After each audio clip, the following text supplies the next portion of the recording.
Think about how different being broke feels at 20 compared to 60. At 20, being broke is almost a rite of passage. It's a funny story you tell your friends about eating ramen or sleeping on a futon.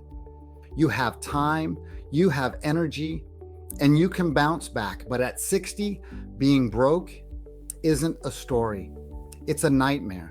Your body slows down, the world stops being forgiving, and you realize you can't just work an extra shift anymore. Tennessee Williams said it best: you can be young without money, but you cannot be old without it.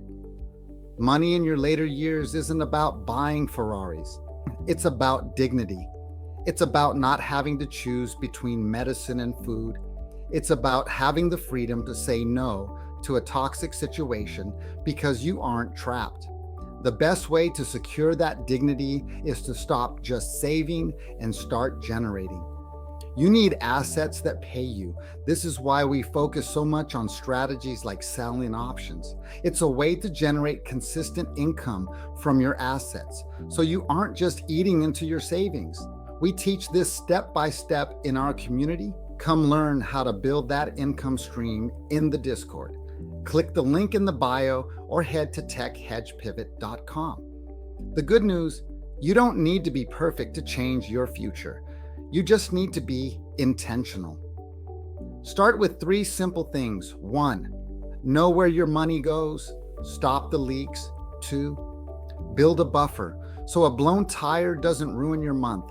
3, own assets. Buy things that pay you, like index funds or the strategies we just talked about. Every dollar you save and invest today is a small act of kindness toward your older self. You're building a life where you aren't just alive, you are secure.